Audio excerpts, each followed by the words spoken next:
Contoh, bapak ibu ingin soleh, pilihannya amalan apa yang ingin dipilih oleh anda? Dibentangkan oleh Quran. Mau jadi ahli puasa? Boleh. Ahli tahajud? Boleh. Ahli sedekah? Boleh. Dibuka 8 jenis kurang lebih oleh Al-Quran, disetarakan dengan 8 pintu surga. Jadi surga akan dimasuki oleh orang-orang soleh dengan beragam amalan-amalan yang dikerjakan saat di dunia. Baik, karena itu amalnya disebut amal soleh. Buka Quran surah kedua Al-Baqarah ayat ke-25, paling kanan sebelah atas di mushaf. Ini kalimat surga pertama disebutkan dalam Al-Quran. وَبَشِّرِ الَّذِينَ آمَنُوا وَعَمِلُوا الصَّالِحَاتِ أَنَّ لَهُمْ جَنَّاتٍ تَجْرِي مِنْ تَحْتِهَا الْأَنْهَارُ. Berikan kabar gembira pada orang beriman yang telah mengoleksi amal-amal soleh. Dia diberikan kabar gembira, aku siapkan beragam jenis surga untuknya. Anda tanya, ya Allah, amal apa yang harus aku kerjakan sehingga aku bisa mendapatkan surga itu? Dirinci oleh Quran, dibagi 4 bagian. Pertama, ada amalan yang saat anda kerjakan ke surganya bersama para nabi, semua nabi yang pernah tinggal dan bertugas di bumi. Itu ada di Quran surah keempat ayat ke-69. Ada kalimat solehnya, wa may yuti'illaha war rasul fa ulaika ma'al ladzina an'ama Allahu 'alaihim minan nabiyyin was-siddiqin wasyuhada was-shalihin. Amalannya apa? Ikuti semua sunnah nabi. Keluarkan dari bangun tidur sampai tidur lagi. Bangun tidur bagaimana cara Nabi bangunnya? Buka Abu Dawud nomor hadis 1367 misalnya. Kata Ibnu Abbas, Nabi itu duduk dulu. Karena Nabi sallallahu alaihi wasallam idza staiqadha min naumihi fajalasa wa masaha bi yadihi min athari naumihi faqara khawatim surah Ali Imran. Nabi kalau bangun dari tidur tidak langsung bangun, duduk dulu, menghilangkan bekas ngantuknya, baru kemudian berdoa. Jadi kalau berdoa jangan bangun langsung doa. Gak akan sadar. Sadarkan dulu. Dan itu pun kadang butuh waktu. Bangun jam 3 mau sadar, begitu lihat jam 5 sadar dulu. Mau makan, lihat Nabi tuntun.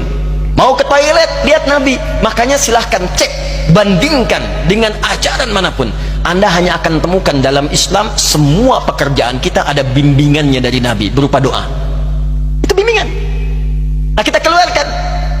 Ada amalan soleh yang kedua, mohon izin, maaf, surganya di level yang kedua, di taman surga, langsung diberikan kenikmatannya oleh Allah. Taman surga ini indahnya, semua kenikmatan diberikan oleh Allah dan letaknya indah sekali. Itu ada di Quran surah ke-51 ayat 15 sampai 23. Apa amalannya? Kata Allah, rajin tahajud. Saya bacakan ayatnya. Innal muttaqina fi jannatin wa uyun. Ada orang soleh yang takwa yang akan tinggal di taman surga. Apa amalannya? Akhidhina ma atahum rabbuhum innahum kanu qabla dzalika muhsinin. Mereka akan mendapatkan semua langsung dari Allah pemberian surganya. Jadi kalau yang di bawah itu yang melayani wildanun mukhalladun. Ya, ada yang pengen minum, datang tiba-tiba. Kalau laki-laki datang bidadari surga. Cantiknya tak terlukiskan. Mala ainan ra'at wala udhun sami'at wala khatar ala qalbi bashar. Lihat istri sendiri gak akan sebanding dengan itu. Ya, beda jauh. Seperti mutiara. Ya, seperti berlian, nampak indah. Dibawakan gelas-gelas, masya Allah, bi aqwabi wa abarika wa ka'sin min ma'in. Gelasnya terbuat dari emas mutiara yang berkilauan. Kalau ibu perempuan dilayani pangeran-pangeran surga, indah. Tapi, silakan. Jadi kita kemana itu nanti? Insya Allah nanti kita pilih, di belakang nanti ada. Oh, iya, siap. Akan terlihat. Siap. Baik. Tapi di taman surga yang berikan langsung Allah, indah. Dan sebelum masuk ke sini, dia diperkenankan melihat Allah tanpa hijab. Quran surah ke-75 ayat 22 sampai 23. Wujuhu yawma idzin nadhirah.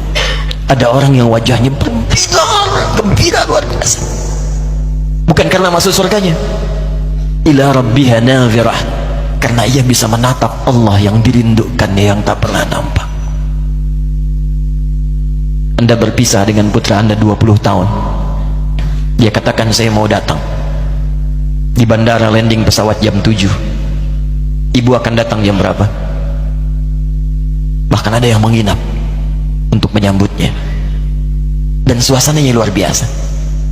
Sekarang kita diberikan nikmat, kebutuhan, kesehatan, kenikmatan oleh zat yang tak pernah nampak di bumi. Kita merindukannya. Dan tiba-tiba berjumpa, bagaimana kerinduan kita terbuncah saat itu. Saya ingat almarhum Kiai Haji Arifin Ilham, guru sahabat kita, Saya menengok beliau di rumah sakit sebelum wafat. Ustaz Hadi, abang sedang nunggu deh. Ya bang, liqa'ullah, mau ketemu Allah, mau ketemu Allah. Makanya pas mau wafat itu dituliskan kan oleh beliau, liqa'ullah, dan dipersiapkan. Tidak ada kerinduan tertinggi ketika berjumpa dengan Allah dan Rasulullah SAW. Taman surga. Kalau anda inginkan itu, apa amalannya? Dia orang muhsin kata Allah. Semua mengerjakan karena Allah. Jadi semua karena Allah. Lillah, lillah, lillah, lillah. Karena semua karena Allah, Allah pun merindukannya. Ya, Syekh Jamaluddin Al-Afghani pernah mengajar kemudian di Jamiah Islamiyah di Madinah Munawwarah. Saat mengajar, itu beliau pernah sakit, merasa sakit. Cek ke dokter, kemudian balik karena hasil belum keluar lab. Berapa hari kemudian beliau meminta muridnya untuk ngambil hasil karena beliau ingin mengajar dulu. Begitu ngambil hasil, menangis muridnya di luar. Kenapa? Katanya, ayo masuk sini. Menangis, tak sanggup menyampaikan. Kamu tenang dulu. Begitu selesai beliau sampaikan, guru, hasil dari lab menunjukkan, kata dokter, usia guru sudah tidak lama lagi. Penyakitnya begitu kronis. Semua murid menangis pada saat itu. Tapi perhatikan bagaimana guru mulia ini menjawab. Kalian kenapa bersedih? Kalian kenapa bersedih? Aku sudah lama merindukan Allah untuk berjumpa dengannya. Sekarang Allah merindukan denganku, merindukan pertemuan denganku untuk segera aku menemuinya. Ketika Allah merindukan aku, kenapa aku harus menangisi ya? Allah.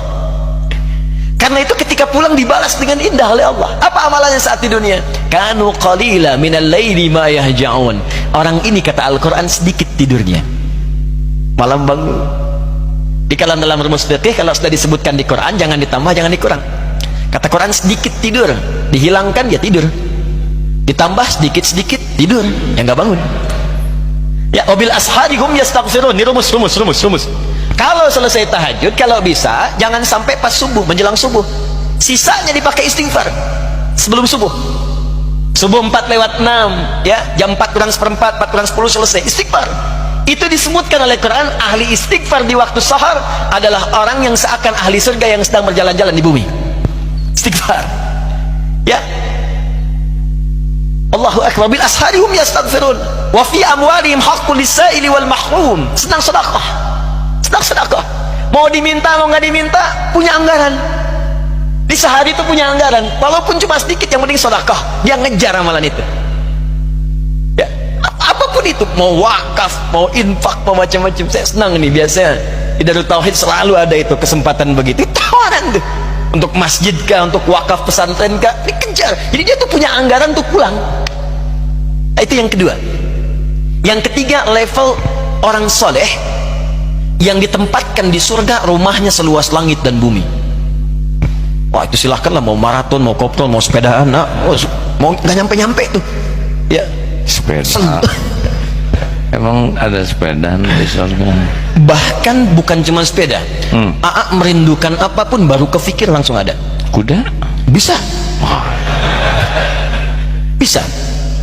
Saya ke Darut Tauhid misalnya diajak oleh Aa, misal melihat kuda, belum sempat naik, tiba-tiba jalan mau ceramah meninggal, misal. Begitu wafat, Allah berikan kemudian anugerah surga. Ini level yang paling rendah, yang keempat. Misal saja, misal. Kata Allah yang keempat ini pun yang nggak disebutkan, itu kalau minta apapun. Al-Baqarah ayat 25. Ya, ulama ruziku minha min thamarat rizqan qalu hadzal ladzi ruziqna min qablu wa utubihi mutasyabiha. Tiba-tiba begitu masuk surga yang ini, ingat kepikiran pertama kali begitu wafat, kan belum naik kuda, masuk ke sini ingat, ya Allah, kuda kim sling. Wa utubihi mutasyabiha, diberikan persis seperti yang terfikirkan di benaknya. Waduh. Ya Allah, tapi agimnya nggak ada. Misalnya ajak pling. Ya, saya kan belum meninggal. Ternyata di atas saya gitu. Bisa ada. Jadi ada level yang seluas langit dan bumi. Amalannya apa? Di Ali Imran ayat 133 sampai 134. Paling kanan sebelah atas di mushaf. Itu dia rajin infak.